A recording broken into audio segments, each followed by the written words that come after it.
How's it going, everyone? How are you doing? Today I am going over my match week 5 predictions for the Premier League. Now, last week was absolutely crazy and super unpredictable. I mean, Aston Villa beat Liverpool 7-2. Freaking Spurs beat United 7-1. Leicester lost to West Ham 3-0. A bunch of crazy out there results, but the point is Chelsea won 4-0. Was it 4? No, 3-0. That's the point of the whole week. Now, heading into this week, it's interesting. We have on the very first day, this upcoming Saturday on the 17th, we have a couple big matches, big headliners, some really interesting games, and then the next day again more interesting games, and again more interesting games, because quite honestly this season has been entirely unpredictable largely due to the fact that these smaller teams are playing out of their minds. And smaller teams, they're not really small anymore, because honestly it doesn't matter. I feel like Fulham's the only team that gets their butt kicked every single game. So heading into this week, it's a bit tough to call, but I'm gonna try my best and hopefully I get them right. Now, getting straight into it, Everton versus Liverpool right away, first game of the week.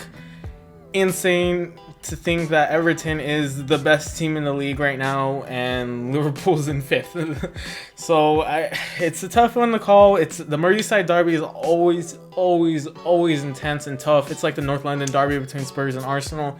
It's one that you can't always predict, because I mean, last season I think Everton managed to draw against Liverpool in one of the games, and it's like Liverpool were easily the best team last season, yet Everton still managed to pull that off. So you got to think rivalry here. You got to think how well Everton in particular has been playing. Liverpool's going to come off the back of a tough defeat, a tough pill to swallow, because quite honestly, they really didn't perform poorly. The 7-2 scoreline wasn't very kind to them. It was like 3 deflections and 2 mistakes, or like 1 mistake and a potential offsides. You take those goals away, it's 2-2. So it's a tough pill to swallow. It's a hard loss to take. And I have a feeling they're really going to want to rebound this game. The question is, are they going to be able to? Everton have been absolutely on fire. I believe they scored at least 3 goals in all their matches across all competitions so far. There might have been one game where they scored 2, but I still, regardless, they've been playing out of their minds, way beyond any expectations people set for them at the beginning of the season. So for this one, I think it's going to be really intense, but I'm actually going to give it to Everton. I'm going to give them a very flattering scoreline too. I just think that Liverpool's defensive issues aren't entirely going to get solved in this next game, and they're going to get... It's going to be... I feel like Liverpool are going to dominate possession, but ultimately Everton are going to come away with the more clinical finishes and are really going to run away with this game and keep their place at the top of the table, beating the defending champions. So moving on to Chelsea versus Southampton. I'll be going more in depth on this on Friday in a couple days. But just to give you my quick thoughts, Chelsea are coming off a big win against Crystal Palace, albeit we needed 2 penalties to make it 3-0. But other than that, we completely dominated the game regardless. Even if it was a 1-0, it would have been a richly deserved 1-0, and quite honestly, probably would have deserved more. Now, Southampton, on the other hand, are having an interesting season. They've won 2, lost 2, and they haven't looked super spectacular. But it's mostly Danny Ings. Let's be honest. A lot of it is Danny Ings. He's come out this season and already is making an impact for them again. So I think ultimately this is going to be Chelsea's game to lose. I know for every one of these I'll put Chelsea to win, but I think only one of them I screwed up with Chelsea-Liverpool. But for this one, I do think Chelsea win. I'm going to give Southampton a flattering scoreline for a so-called smaller team. 2-0. I'm going to go 2-0 Chelsea. Now, Manchester City versus Arsenal is the other headline match on Saturday. This is a bit of a toughie to call. Not so much for City, it's for Arsenal. Arsenal... either they come out and play and ball out, or they just get beat and look really flat. So it's a bit of a toughie to call. I want to give it to City. However, I wouldn't be surprised if Arsenal have some tricks up their sleeve. But I'm gonna get hand this one to City. I'm gonna say it's gonna be a closer game than people probably expect. I feel like City have to bounce back after that disappointing draw against Leeds, where they looked really super flat. Like, you watch that game, just didn't really have that edge. And Leeds have been another team that's playing out of their mind, well beyond their expectations. So City need to bounce back in this game, and Arsenal need to show up. But I think City takes that one. It's going to be really tight, really close game. Now, Newcastle versus Manchester United. Newcastle's a tough team to try and predict. They've been very up and down this season. They come out with a big win and then come out with a big loss. So I think ultimately United take this one, but I'm going to give them a 3-1 win. 3-1 to United. I could see it being more for United. I could see it being less for United. This game ultimately just depends on Manchester. Which Manchester we get, the ones that are freaking top of like the Premier League, or ones that are down here and losing to newly promoted sides. Like, well, I guess that's Liverpool, but it really depends on United and what United we get. Whether they stoop down to their opponent's level or they stay high up at where they should be. Now, Sheffield versus Fulham. Sheffield and Fulham are actually not arguably, they are the two worst teams in the league so far. I feel like Burnley have at least showed some kind of semblance of hope. Not really, but kind of. But Sheffield and Fulham, this is really the battle of the worst. And ultimately, I feel like the expectations and the team that's really let a lot more people down is Sheffield, based off their performance last season. I had brought this up when I was trying to predict the table for this season. Can Sheffield repeat what they did last season? But clearly, they're not capable of doing so. And Fulham don't look any better. Fulham, as a matter of fact, honestly look worse. Sheffield have at least lost most of their games by one goal. And ultimately, it's just their offense that has let them down. They scored 1 goal in 4 games, conceding 6. So they're losing to an average of almost a 1-0 scoreline, which isn't horrible. But the point is you can't score. That's where they're struggling. They can't score. I mean, Fulham's only 3 goals came in that game against Leeds, where they conceded 4. So I do think that Sheffield take this one barely. I mean, it's going to be thin margins. If Sheffield actually show up, and I could see it being a bigger score, I just feel like Fulham look very flat this season and aren't really bringing anything to the Premier League. It's pretty obvious that they weren't ready for the championship. They win the playoffs and now they're just here. And it's looking like they're going to head straight back after this. And it's disappointing because, when they were in the Premier League, the last time they were in the Premier League, they made all these big signings and there was a lot of hope. And then they get sent right back down as the worst team in the league. It's ridiculous, but poor coaching, poor management. It's tough to call with Fulham, but I do think Sheffield take this one. I could see it being a draw, unfortunately. I don't want to see that, but it's crazy to think about, by the way, that there's only been 3 draws this season. Is it Leeds, City, Chelsea, West Brom, and I think Spurs, Newcastle? I think those are the only draws this season out of how many games? Crazy to think about how these teams are able to finish off games now. But moving on to Crystal Palace versus Brighton. Brighton have been playing out of their minds. Tariq Lamptey has been playing out of their minds. It's just the results haven't exactly been going their way. But I do think that they take this game against Crystal Palace. Crystal Palace specifically are coming off of a pretty demoralizing loss where they did nothing and they defended way too much. Now, if Crystal Palace come out of their shell and actually play a pressing game and go at Brighton, and I can see this being much tighter and them potentially taking it. But with the way they played last week, where they played too defensive for too long and refused to really press against Chelsea, I don't see Crystal Palace doing much damage against Brighton in this game. Brighton have been, electric on the attack and have been just going at teams and really looking very impressive this season. Again, another team that's performing well beyond their expectations. So I think ultimately this game goes to Brighton. I'm going to go with a 2-0 scoreline. Moving on to Tottenham Hotspur, Spurs versus West Ham. Now, both teams coming off of pretty big wins, one bigger than the other. Spurs downing Manchester United 6-1 in a very convincing victory. West Ham downing Leicester City 3-0 in a very convincing victory. This is going to be a tough game. It's a London derby. It's a tough one to call, mostly because of West Ham. I mean, if West Ham really keep playing like they have the last couple games, the couple 3-0 wins they've had, then I could see them doing some damage against Spurs, where they'd be a win, a draw. But Spurs are coming off of a really nice win, and Son is heating up at the right time. So I think Spurs take this one. I feel like, again, I say this for West Ham every time, but this game just depends on how West Ham play, what West Ham we get. They've looked good coming into the season, kind of. These last couple games in particular, they've looked good. But I think ultimately Spurs take this one. I'm going to go with let's go with a wild scoreline. Let's go 4-2. Just throw it out there, a wild scoreline.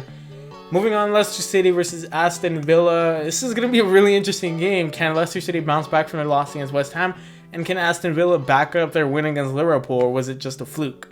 So we'll see with this one. I think that Leicester, on paper, have more quality and are more than capable of taking on Aston Villa. However, with the way that Aston Villa played against Liverpool, they refused to really sit back, and they pressed Liverpool a lot, forcing a lot of those mistakes, and they just started taking shots, which forced a lot of deflections. And if they can do that against Leicester City, then I think they can sneak away with a couple goals.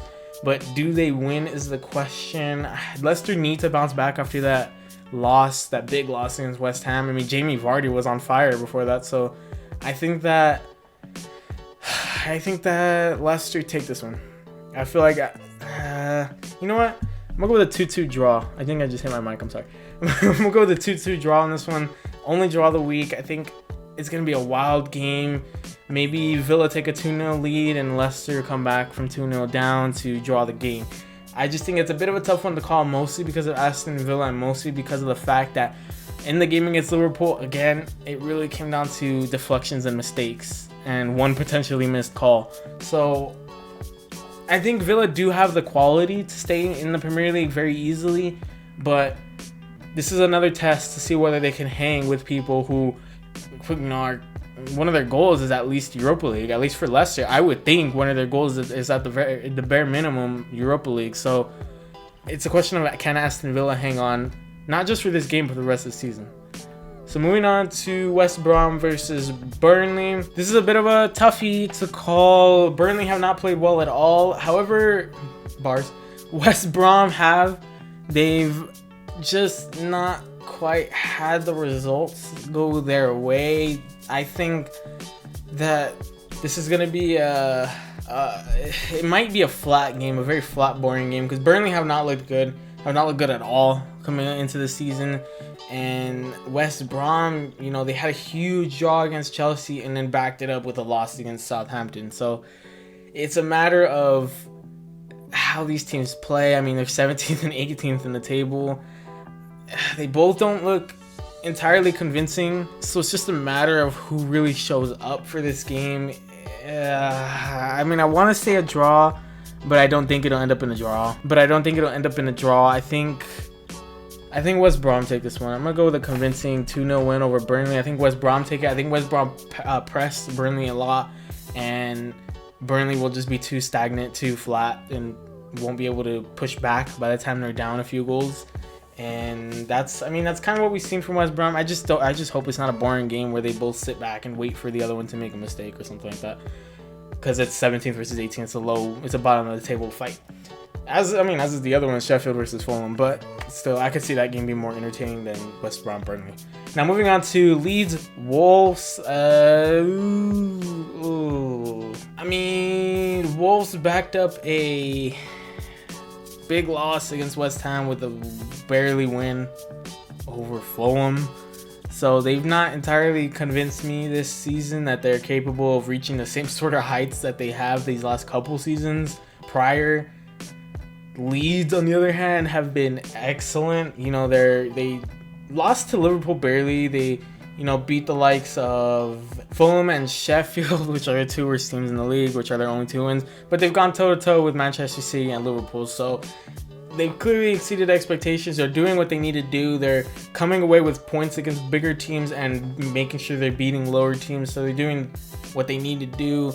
Wolves, on the other hand, have had a tumultuous season kind of so far. They've been very up and down. It's a bit of a roller coaster for them, and I don't think they come away with a win here. I think that Leeds take down Wolves. I think Leeds are going to be the new Wolves of the Premier League. The teams, newly promoted side that exceeds everyone's expectations and gets something like the Europa League. They look more than capable, with their attacking football, the way they their attacking prowess, the way they just come into games confident and attack. They don't care if they get scored on. That's where the goal differential is 9-8. It's 1 right now. They don't care if they get scored on as long as they're scoring more than you. So I think that Leeds take this one. I think it's going to be an interesting scoreline. I'm going to go with a really big win for Leeds. I'm going to say, should I? I think I'm going to go with a tight win, actually. I'm going to go with a 3-2. A bit of a wild one, an interesting game. Maybe Leeds are up 3-0 and Wolves, come close to a comeback but can't quite get there. I just think Leeds will be too aggressive for Wolves to handle, and I mean, based off Wolves' performance against the likes of West Ham and Fulham, I just don't know about if they can really handle that. Right now, they seem to be on a bit of a downward trend, so I just don't think that they can handle what Leeds is about to bring to them. And yeah, like I mentioned, this was a bit of a tough week to call.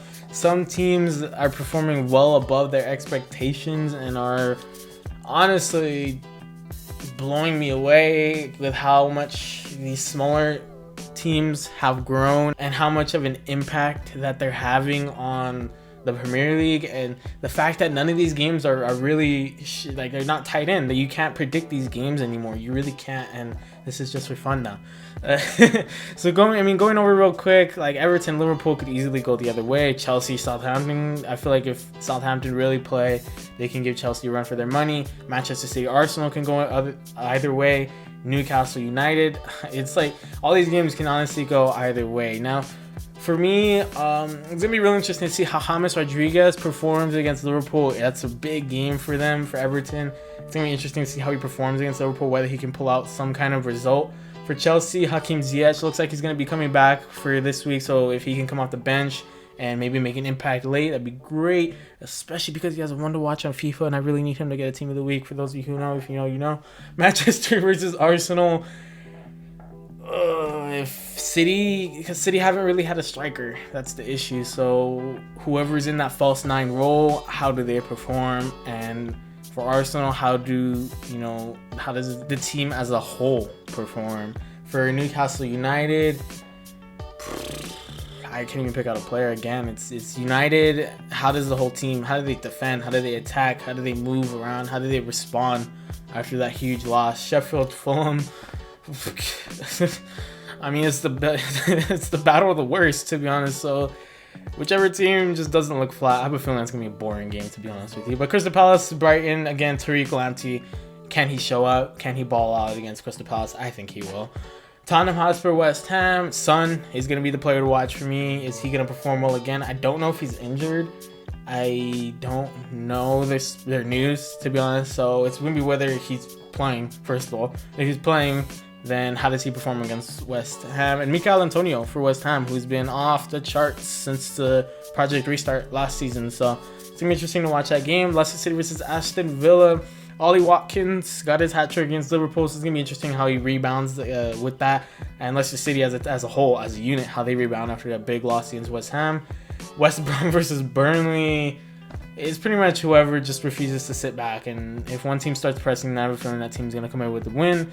And Leeds versus Wolves is going to be up to Wolves' defense. I feel like that's going to be the key in that game, whether their defense can hang on with Leeds' attacking, presence and the way they press teams. Yeah, it's going to be an interesting week. I want to watch as many games as I can. Obviously, I'm going to be watching Chelsea, Southampton, but I want to try and catch a couple other games like City, Arsenal. I honestly kind of want to watch Sheffield, Fulham just to see. I want to watch Brighton. I want to watch Spurs, West Ham. I want to watch all these games, to be honest. They're all pretty high headliner. That's a new word.